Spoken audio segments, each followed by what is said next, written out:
Parents, have your students asked you to use anonymous chat apps? Maybe they haven't used the word anonymous, but when we see that word here at smartsocial.com, our flags go up and a lot of these apps and websites go straight into our red zone warnings. Today, we're here to talk to you about what anonymous apps are and what parents need to know. I'm Beth with smartsocial.com. Let's jump into it. First, let's hear what the FBI has to say about these types of apps. The FBI warns there are about 500,000 predators active online every day. Kids ages 12 to 15 are at most risk. Going to a chat room is one thing, but there are times when kids are unknowing victims. Wow, we don't want any of our kids to be those unknowing victims. So today we're going to cover in this resource, what are anonymous apps that put kids at risk and why do users want to be on them? We'll help you answer the question of, are anonymous apps dangerous for your kids? I'll give you some examples from cities across the country of dangerous situations that real kids have been in. We'll show you some examples of apps to look for on your student's device or internet history,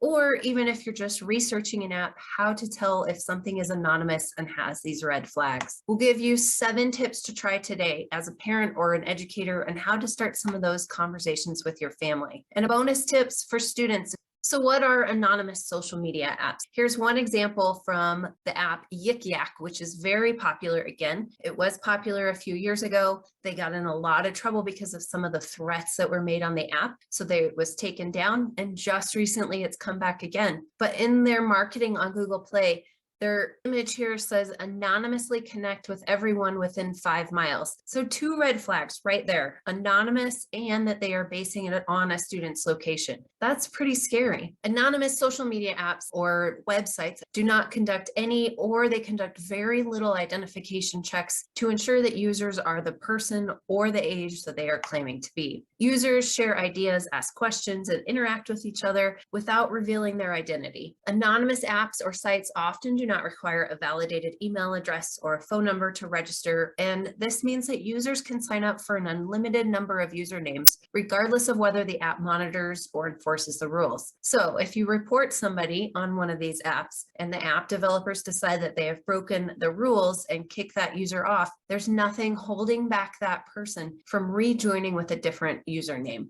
Apps and social media sites are easily accessible on app stores and through just regular Google searches. More anonymous apps exist on the dark web. Here's another example of how one of the anonymous apps market themselves. It says ask, chat, repeat anonymously. So are anonymous apps bad for my students? These apps often encourage self-expression, which frequently leads students to sharing more information than they would with people who they know, whether that information is true or not. Anonymous communications very easily turn into sharing inappropriate content, whether the student requests that information or not. So this could be sexting or photos or videos that are not appropriate for that student. Now here's another example of marketing from an anonymous app. It says meet new friends at the top. So that's how they're drawing people in. And then in the picture that they post, there's a woman with a t-shirt, bright yellow, bold, and it says take the risk. That's what they're encouraging users to do with these anonymous apps. Thinking others are anonymous may encourage students to share too much personal information, like revealing photos or their physical location that predators are looking for. Online disinhibition is the lack of restraint when posting online. This can lead users to act out more frequently or with greater intensity than they would in person or with people who know who they are offline. Here's one more example that the marketing says follow anonymously, and it shows a picture of a woman. And again, you're following it anonymously. So that woman may or may not be the person who has their name on the screen. So here are some real life examples of dangers of anonymous apps in the news. From Fox 19 Now in Cincinnati, Ohio, their headline said, video games, website predators are using to lure children. The article explained that an Ohio police investigator shared with them. A couple months ago, there was a local child who was on Omegle, which is one of the anonymous websites that is most popular right now, and had been solicited. Initially, it was, do you have pics? That's the kind of websites you're dealing with. That's what the police investigator discovered about this young child on the anonymous website. So here's another example from one of the most popular apps that I mentioned before, Yik Yak. From ABC7 KHQA in Quincy, Illinois, their headline said, "Increase in violent school threats on Yik Yak seen in Springfield and nationwide." The article said, quote, "Threats of violence against schools led to the arrests of 5 people under the age of 18. And now local officials are sounding the alarm about a social media site where 3 of those threats were made." So overall, that was the issue with Yik Yak a while ago that shut them down. People were making these what they thought to be anonymous threats. Yik Yak has now been working with police investigators to help figure out who is making these threats. So why are anonymous apps so popular with kids? Our friends at internetmatters.org really explained it well. They said, quote, "The ability to be anonymous and ask questions that may be sensitive or embarrassing is one reason why millions of teens worldwide are using these apps. Also, these apps remove the anxiety of presenting your best self online and allow teens to take on different personas and explore different ideas without the fear of repercussions." While we all want our kids to grow into great adults and self-confident human beings, a lot of that requires exploration. But really what we want is students to do that in safe environments and with adults who want to support them and see them grow into responsible adults. Not everyone online wants to help our teens that way. So what are some examples of popular and anonymous apps and websites? New apps appear in the app stores every day. We have created several different parent and educator guides for those most popular apps as we see and hear about them becoming more popular among students. Is there an anonymous app or website your student is asking for permission to use or that they are already using that we haven't covered? Let us know. You can always go to our website at smartsocial.com/contact and fill out the form just to give us a heads up of what your student is experiencing. We'll always look into those queries and see if that's something big that we can give you more information about. All of our app reviews we categorize into one of our green, gray, or red zone apps. Let me just read you the description of the Red Zone apps. Red Zone apps allow students to talk with strangers, often encourage users to act anonymously, and they promote bullying, anxiety, and depression. So again, whenever we see that anonymous attribute in the marketing for an app, we have a very good idea that it's going to fall into our Red Zone apps. So here are some actual examples of the popular anonymous apps and websites to watch for. The first one here is Omegle, which is actually a website, but that website directs users of how to create a link almost like an app on their device so they can easily access it. Emerald Chat, Say At Me app. This is an oldie. It stayed around for a while and it continues to be popular. Yik Yak, as I've mentioned. Reddit, if the user doesn't log in, Reddit always encourages users to be anonymous. Ask FM, MeWe, Antiland, Whisper, Secret. These are just some of the apps that are out there. The number one thing that parents or educators can do if a student asks you about an app is to do a little bit of research yourself. Go to the Apple App Store, go to Google Play, look at how they are marketing that app and what they tell you the app does. If it has that word anonymous, we hope that your flags will be raised. So what else can parents and educators do? Number one is talk with your students frequently about what apps they are viewing, who they are talking to, and what information they generally share. Develop strategies together with your student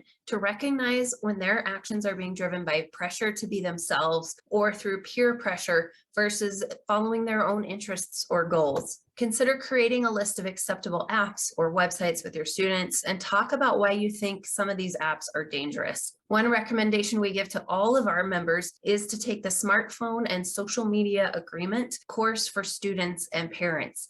In this SmartSocial VIP course, you are walked through with your student a whole list of questions to talk about together about having a cell phone, about having social media, the responsibilities, the roles, what's allowed, what's not, and why. And we also give you an opportunity to list out the types of websites or apps that they should or shouldn't follow. So what else can parents and educators do? Help students recognize where they feel the most validated other than through social media and make a plan to help see positive reinforcement in their lives. Work with your students to identify social media apps and accounts that are positive, encouraging, and provide mentorship in their lives versus an influence toward negative actions. Remind your students that other users can easily find ways to share anything they post on social media, even if they do think they are anonymous. Here's one more example from the Whisper app. Right away, it says to everyone, your whisper will be available to everyone. Now, that's not what we think of as a whisper, but that whisper as a secret spread out on an anonymous chat board to everyone. That's kind of scary. Try to not tell students what you think they should do, but rather help them understand the dangers and how to make the decisions for themselves. If students seem to not understand peer pressure or they repeatedly take unnecessary risks based on what they read or see online, consider seeking counseling through their school or through mental health resources. So here's the bonus. Students, if you're watching this and you want to get involved, here's a few tips of what you can do.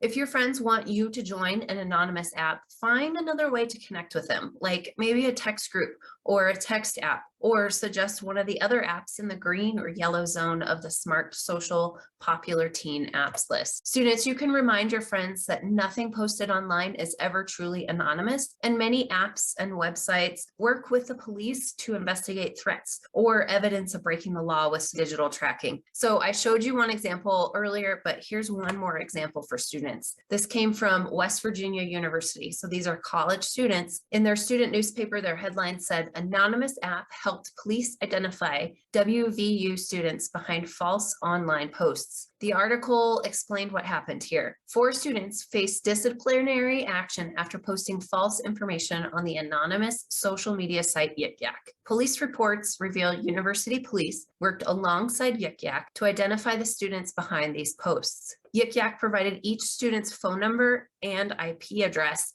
at the time of the post. Through this, police were able to pinpoint the precise location of each post and the student associated with each phone number. So these college students thought that they were getting away with a great prank, making some type of threat to their campus or the local community. Well, Yik Yak didn't think it was a great prank, and neither did the university. And these students probably had some great consequences in that disciplinary action that will impact their entire college career or maybe even their future professions. So students, to encourage your friends to not reveal identifying information about themselves, and remember to never meet a stranger if you have met them online. Even if your friends think it's someone your age who just goes to another school nearby, there's no way to validate that who the person says they are online is who they are in person. If it feels too tempting to not get involved in dangerous apps, talk with a trusted adult about other alternatives to help occupy your time and attention towards something that is productive and is safe in your life. And just remember, everyone has a part in encouraging students to be safe online.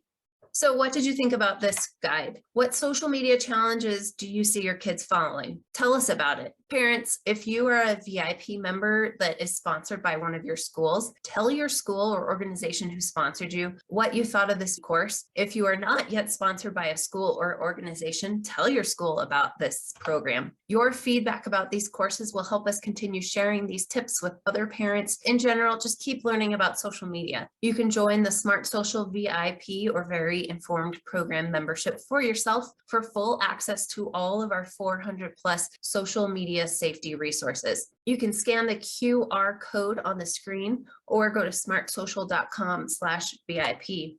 Educators and superintendents, let us help you reach your parents. Find out more about the SmartSocial partnerships to help educate your families and your community about social media safety topics like this and many others. Again, scan the QR code on the screen, or you can go to smartsocial.com/partner. As always, thank you for taking the time to help get to know more about social media and how to help protect your students and mine as they grow and develop in this online environment. I'm Beth from smartsocial.com. Thanks and have a great day.